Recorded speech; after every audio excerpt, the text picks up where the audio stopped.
once you've got your bait, now bear in mind this Couta Classic has a boundary set. Yeah, talking about competition, does the winds determine where you're going to go to? In that 25 to 30 meters area. Now, amongst these areas, what is the deepest point you would go in? Just behind the shark net is a big set of reef that runs along there. Yeah. Would you suggest going and getting some bait the day before? So guys, we are still continuing with our series of fishing off Durban, the Couta Classic that's coming up, and Brad is going to tell us our top 5 areas to go and target that Couta. We've got 300 boats that goes out at this event. Yeah. Everyone's going to be racing all over. One thing I've noticed is everyone races to the same bait spot, right? and then the guys go and decide afterwards where they're heading. Elaborate, Brad. Tell me where are my top 5 areas I'm going after I get my bait. Hopefully I got bait before that, but yeah, after I get my bait. All right, so guys, once you've got your bait, now bear in mind this Couta Classic has a boundary set, which is the Tongaat River mouth. Yes. Is your far northern boundary to what they call Windy Corner, which is just before Toti as your southern boundary. Right. Now, bear in mind it's quite a big area of fishing things, so there are a lot of places to get involved there. So now, starting from the northern side, from Tongaat River to what we call Stud Rock, which is off Westbrook. Yeah. In that 25 to 30 meters area, very good area for the Couta. Yes. Same thing, the same traces we talked about, everything, the live baits and the dead baits. Yeah. Coming further south, your next main area where you'll have a whole lot of boats will be Sloty or the Lynski River mouth. Right, that's a yeah. Yeah. So there has been some winning fish coming up from those areas. Yeah. So from there all the way to Selection, which is on the southern part of Sloty, just behind the shark net is a big set of reef that runs along there. Yeah. Couta always patrol that reefy area. Right. Then coming further south, coming back to what will be the Mshlonga barge, the Fontaine, the Ashley barges, the Caissons area, which is basically off the Ashley area. Yeah. Then going past the harbour, going south.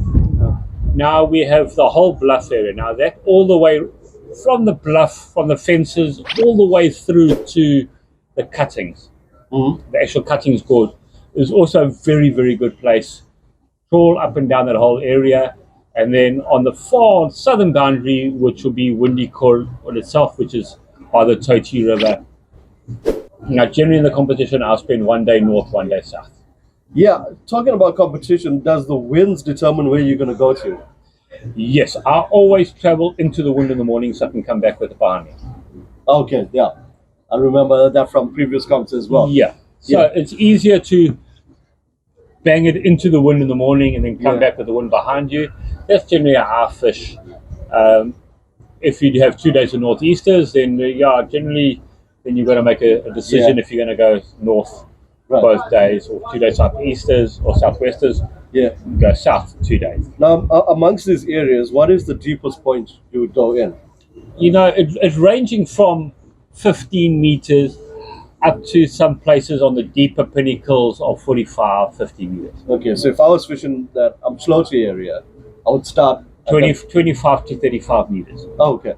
All right, cool. Because I know a lot of guys tend to head north first and... It's 25 to 30. You can go into 15 at the moment you get to the Westbrook, Seabell, that sort of stuff. You can go a bit shallower.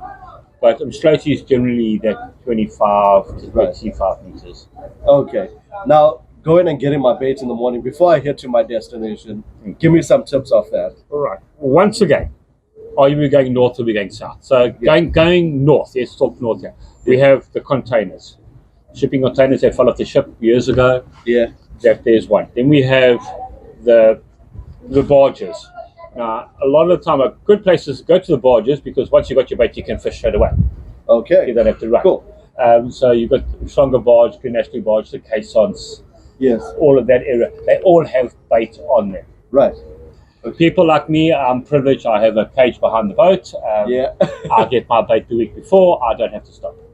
Of course, but many of us are not as privileged. So Would you suggest going and getting some bait the day before? If you have the facility to keep it alive, yes. Yeah. But then again, fresh bait, if you do get it the day before, do not freeze it, put it on ice. But Okay. take ice, put some coarse salt in it, a bit of Yeah. bicarb, salt water, Yeah. and a lot of ice. Right. It'll keep your bait in the best quality possible Okay. as it is. Catching bait going south, there are lots of bait spots all along the bluff area. Yeah. The shit pipes, all of those, but they do have baits Yes. on there. And there's a lot of different little bait spots going north. Okay. And even just round the South Pier, don't forget. Oh yeah. Just at the harbour, just turn left straight away there and catch. Okay. Perfect. Now, when I used to fish the comp, and I'll probably do that this year, I've always just went the night before into the harbour, got a bunch of walla walla. Any suggestions about that, or any theories behind that, and kept it for my Couta the next day? Yes, it is definitely Walla Walla in the harbour. Walla is a good bait. It's Yeah. nice and shiny. The Couta do tend to like it. Mm. They are in abundance in the harbour. Yes. So yeah, but try to keep them down to those 30 to 45 centimetre ones. Those Okay. big 2 metre wallas are difficult. You need a lot of trebles along it too. Yeah. No, And sure. when you do catch a Couta with too many trebles, they have a tendency to catch people in the legs. No, of course. Yeah. All right, guys. So that's our top 5 areas that you should go and target according to Brad Lynski Fishing Charters. That's where he would go. That would be his top 5. Buddy, give me a 5 for number 5. No problem. Lovely. Yeah. Thank you. Good luck, guys. All right.